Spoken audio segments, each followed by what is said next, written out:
Mr. Chairman, gentlemen, I'll begin by saying that as we talk about manufacturing policy, I'm one of the ones who would tend to focus on leveling the playing field as opposed to having the government get involved in specific programs.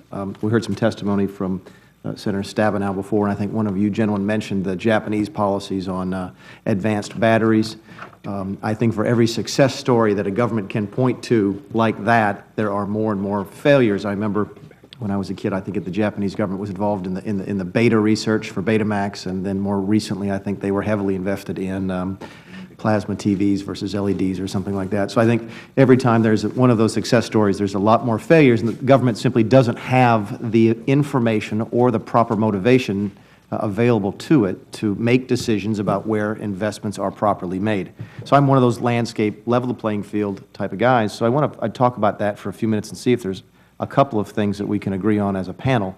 And one of the things that seemed to be consistent across all of your testimonies was the importance of any government policy to allow business to be more efficient, to lower its labor and capital costs, to lower its transportation costs in order to encourage it to grow.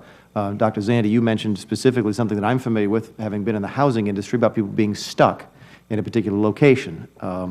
And I think the free flow of labor and capital is one of the things that any government policy should rightly encourage. Is there anybody, by the way, who disagrees with that? Good. Like I said, I'm trying to figure out, I'm new here, so I'm still trying to figure out a way to find things that we can agree on. As we sit here and say, there are folks here that Democrats have invited, folks that Republicans have invited, there's folks here who would consider themselves to be independent. As we sit there and say that the free movement of labor and capital should be the goal of all government policies on this, is there anybody here who wants to defend what the NLRB is doing to Boeing? And I'll put that to anybody. I'll take your silence as support for the fact that it's absolutely wrong, that what's happening here is the government is telling this business where it can do business. And I just wonder if anybody thinks, I want suggestions on how to fix this, gentlemen. As we sit here today and talk about a manufacturing policy, what can we do in order to encourage the free flow of labor and capital? And if getting rid of the NLRB is an answer, let me know about it. But I'd throw it open to the panel as to what you think we can do in order to accomplish exactly what you gentlemen have suggested. Mr. Mulvaney, if I Mr. Paul and then Dr. Zandi. Sure. I want to turn your question on its head a little bit, because I mean, one of the peculiar aspects of our economic strategy in the United States is that we have a lot of interstate competition for jobs. And I'm not saying that's unique in the world, but it is pretty unique in the world. And the fact that so much that we engage in this kind of race through incentives, either positive or reducing regulations between states, is ultimately we have to compete with Mexico and China and other countries that will be able to have lower labor costs, lower regulatory burdens. The thing we lack that other countries do, and they do it successfully, is an economic development strategy. And it doesn't mean the government telling you where you can put your factory. It doesn't mean that at all. But it does mean some sort of a national strategy and acknowledge that we're competing against other countries. I mean, there's a bill that Senator Warner and Congressman Wolf, a bipartisan team, introduced that said, if you want to reshore work to the United States, the Federal Government will match that in a way to provide an incentive. I mean, that's what other countries do. We're pretty unique in the fact that we don't have an economic development strategy like that. I think the way you articulated it was exactly right with regard to the free flow of capital and labor, and I think that would define a national manufacturing strategy, policies that can help facilitate this free flow of capital and labor. Let me just focus on labor for a second and give you a couple of ideas that might help with respect to that.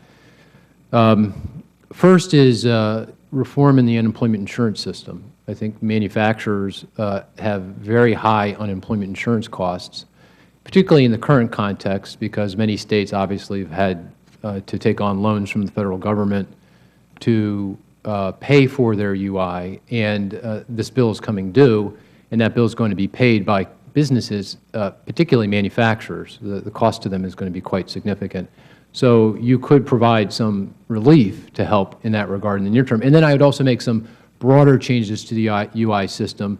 One reason why the German economy, that's come up in the context here, in this context a couple of times, has done so well is because they have a work share program in UI. So manufacturers don't have to lay off workers. They can distribute the pain among all their workers by cutting back hours, and so they don't have to, they don't lose very skilled workers and laborers in a recession. They can hold on to them, and that's very important for manufacturers because these are very skilled employment. Also, we should reform our UI system to allow unemployed workers to get those benefits for their own retraining. So there are programs that we've been testing, that Congress has been testing in this regard. So the UI program is a really good place to look in terms of trying to help manufacturers. Second, immigration policy. I think the hidden gem in our economy is our university system. It's going to take 100 years for any country on the planet to replicate what we've done in our university systems. That is our significant comparative advantage. I think if any foreign student comes to our country, gets a degree from the University of Pennsylvania, Ohio State, or the University of Wisconsin, they should get a visa to stay.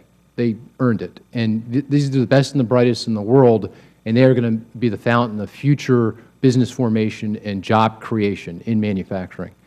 And third, just thinking a little outside the box for you, again, with regard to labor costs, there's this really interesting movement that I've observed among manufacturers and universities. The manufacturers are saying, listen, I've got a big skill mismatch problem here, particularly because my workforce is old, it's aging, it's going to retire, and the young folks that are coming up, they're just not interested in learning these skills. So these companies are going to universities and say, hey, I'll give you money. You take that money, you go hire faculty, you build a lab, you build an office building, and just let me have an input into your curriculum process. And this solves a lot of problems. And I think policymakers can really help facilitate this. And there's different ways of doing it, but one way is provide matching grants to universities that participate in this kind of process. And I think that would be very helpful in addressing this job skill mismatch. That's going to take a little bit of work to iron out all the details, and there's a lot of issues with respect to, universities are very sensitive about ceding any kind of academic freedom, and I'm there, I understand that, but I think this would be a good way to solve a lot of problems. Thank you, gentlemen, all good ideas. Thank you, Mr. Chairman. Thanks very much. Dr. Zandi, and our whole panel, I know we're running low on time, but I wanted to ask you,